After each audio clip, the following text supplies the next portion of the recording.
Friends,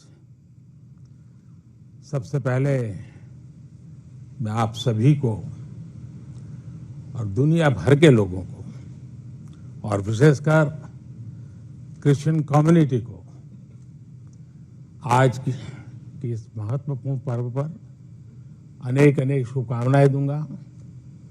merry Christmas.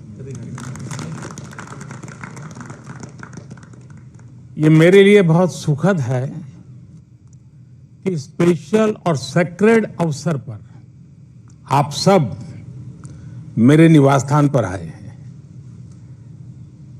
जब Indian minority foundation ने ये प्रस्ताव रखा था कि हम सब मिलकर क्रिसमस मनाए, मैंने कहा क्यों न मेरे यहाँ मनाए, और उसी में से ये कार्यक्रम बन गया। तो मेरे लिए बहुत खुशी का अवसर है। अनिल जी ने मुझे बहुत मदद की, मैं उनका विशेष रूप से आभारी हूँ।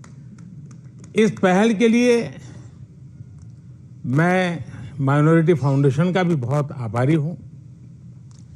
क्रिश्चियन कम्युनिटी के साथ तो मेरा संबंध कोई नया नहीं है, बहुत पुराना बड़ा आत्मीय नाता रहा है और बड़े वार्म रिलेशंस रहे हैं।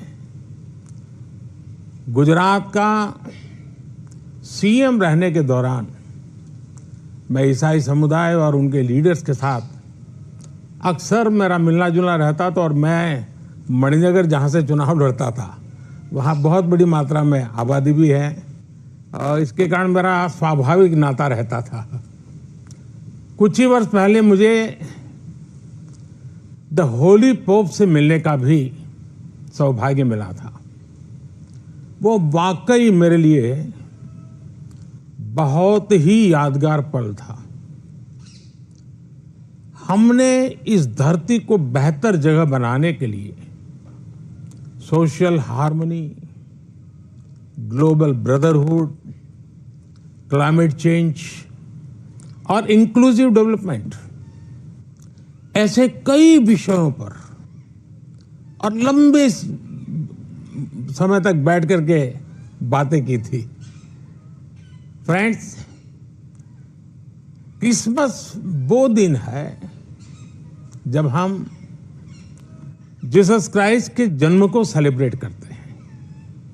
ये उनकी लाइफ मैसेज और वैल्यूज को भी याद करने का अवसर है।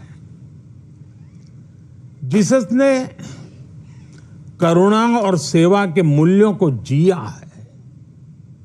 उन्होंने एक ऐसा समाज बनाने के लिए काम किया जिसमें सबके लिए न्याय हो और जो समाज समावेशी हो, इंक्लूसिव हो। हमारे देश की विकास यात्रा में यही मूल्य एक गाइडिंग लाइट की तरह हमें रास्ता दिखा रहे हैं। साथियों, समाज जीवन की अलग अलग धाराओं में हम ऐसे कई समान मूल्य दिखते हैं जो हम सबको एकजुट करते हैं। उदाहरण के लिए, पवित्र बाइबल में कहा गया है कि ईश्वर ने हमें जो भी उपहार दिया है, जो भी सामर्थ्य दिया है, उसका उपयोग हम दूसरों की सेवा के लिए करें। और यही तो सेवा परमो धर्म है। द होली बाइबल में सत्य को बहुत महत्व दिया गया है और कहा गया है कि सत्य ही हमें मुक्ति का मार्ग दिखाएगा। और संयोग देखिए, सभी पवित्र उपनिषदों ने भी अल्टीमेट ट्रूथ को जानने पर फोकस किया है ताकि हम स्वयं को मुक्त कर सकें। हम अपने साझा मूल्यों और हमारी साझी विरासत पर फोकस करके एक साथ आगे बढ़ सकते हैं। 21वीं सदी के आधुनिक भारत के लिए ये सहयोग, ये सामंजस्य, सबका प्रयास की ये भावना भारत को नई ऊंचाई पर ले जाएगी। साथियों, द होली पोप ने अपने एक क्रिसमस एड्रेस में ईसा मसीह से प्रार्थना की थी कि जो लोग गरीबी खत्म करने में जुटे हैं उन्हें उनका आशीर्वाद मिले। वो मानते हैं कि गरीबी व्यक्ति की गरिमा को चोट पहुंचाती है। द होली पोप के इन शब्दों में उसी भावना की झलक है जो विकास के लिए हमारे मंत्र में है। हमारा मंत्र है सबका साथ, सबका विश्वास, सबका विकास, सबका प्रयास। सरकार के तौर पर हम ये सुनिश्चित कर रहे हैं कि विकास का फायदा हर किसी तक पहुंचे और कोई इससे अछूता न रहे। ईसाई समुदाय के कई लोगों तक, विशेषकर गरीबों और वंचितों तक भी आज देश में हो रहे विकास का लाभ पहुंच रहा है। मुझे याद है जब हमने फिशरीज के लिए अलग मंत्रालय का गठन किया तो ईसाई समुदाय के बहुत सारे मछुआरे भाई बहन हमारे इस कदम की सार्वजनिक रूप से सराहना करें, मेरा भी सम्मान किया, मुझे बहुत अभिनंदन किया।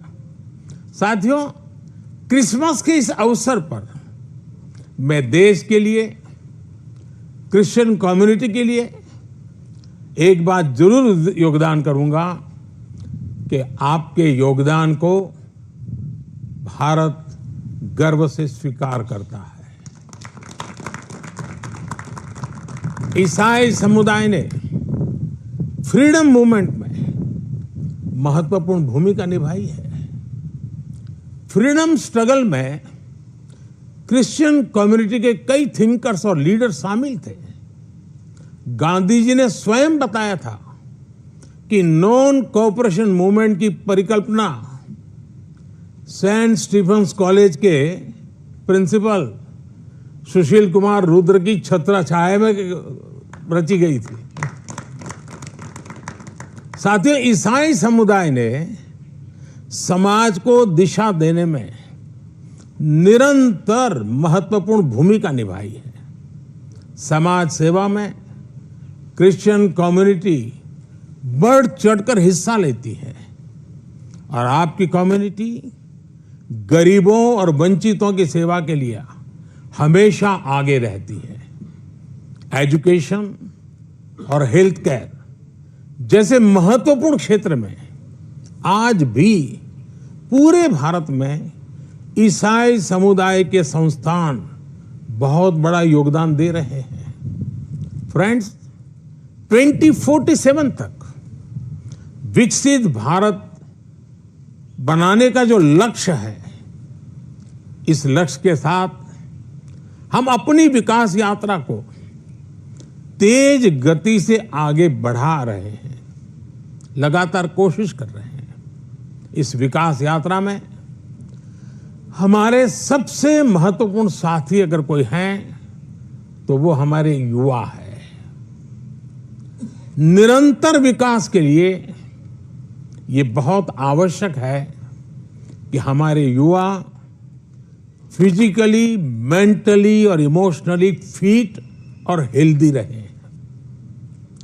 इस उद्देश्य से चलाए जा रहे कई अभियान जैसे फिट इंडिया, मिलेट्स का उपयोग, न्यूट्रिशन पर फोकस, मेंटल हेल्थ के प्रति जागरूकता और ड्रग्स के खिलाफ अभियान जन आंदोलन बन चुके हैं। मैं क्रिश्चियन कम्युनिटी के लीडर से, विशेषकर जो एजुकेशन और हेल्थ केयर इंस्टीट्यूशन से जुड़े हैं, उनसे आग्रह करूंगा कि वो इन विषयों के प्रति लोगों को और जागरूक बनाएं। साथियों, क्रिसमस पर गिफ्ट्स उपहार देने की परंपरा है। मुझे भी बहुत ही पवित्र तोहफा मिला अभी और इसलिए इस अवसर पर हम ये विचार करें कि कैसे हम आने वाली पीढ़ियों को एक बेटर प्लेनेट का उपहार दे सकते हैं। सस्टेनेबिलिटी आज के समय की जरूरत है। लिविंग ए सस्टेनेबल लाइफस्टाइल, ये मिशन लाइफ का सेंट्रल मैसेज है। एक ऐसा इंटरनेशनल मूवमेंट है जिसका नेतृत्व भारत कर रहा है। ये अभियान प्रो प्लेनेट पीपल को प्रो प्लेनेट लाइफस्टाइल अपनाने के लिए प्रेरित करता है। और भी संपत जी ने जो छोटी किताब में ग्रीन कलर लाने के लिए कहा है ना, उसका यही भी एक रास्ता है।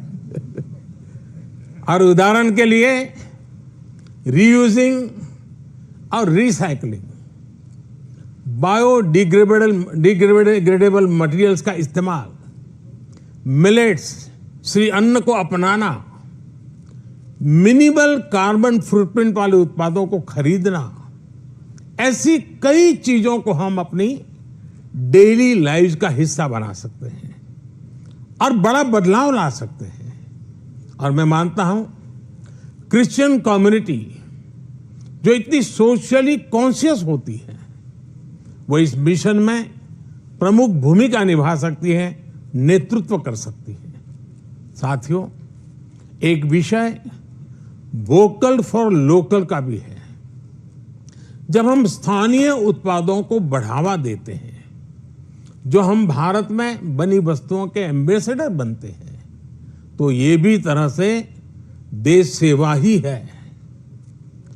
वोकल फॉर लोकल के मंत्र की सफलता से देश के लाखों लाख छोटे उद्यमियों को उनका रोजगार जुड़ा है, स्वरोजगार जुड़ा है। और इसलिए मैं क्रिश्चियन कम्युनिटी के लोकल के लिए और वोकल बनने के लिए आप सबका मार्गदर्शन उनको मिलता रहे, ये मैं जरूर आग्रह करूंगा।